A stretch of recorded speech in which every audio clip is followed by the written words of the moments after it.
ایک بار ان حضرت صلی اللہ علیہ وسلم لوگوں میں بیٹھے ہوئے ان سے باتیں کر رہے تھے۔ اتنے میں ایک دیہاتی آپ کے پاس آیا اور پوچھنے لگا کہ قیامت کب آئے گی۔ آپ صلی اللہ علیہ وسلم اپنی گفتگو میں مصروف رہے۔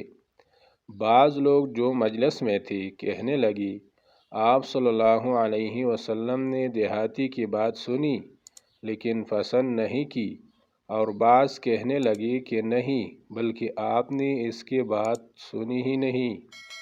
جب آپ اپنی باتیں پوری کر چکے تو میں سمجھتا ہوں کہ آپ صلی اللہ علیہ وسلم نے یوں فرمایا، وہ قیامت کے بارے میں پوچھنے والا کہا گیا؟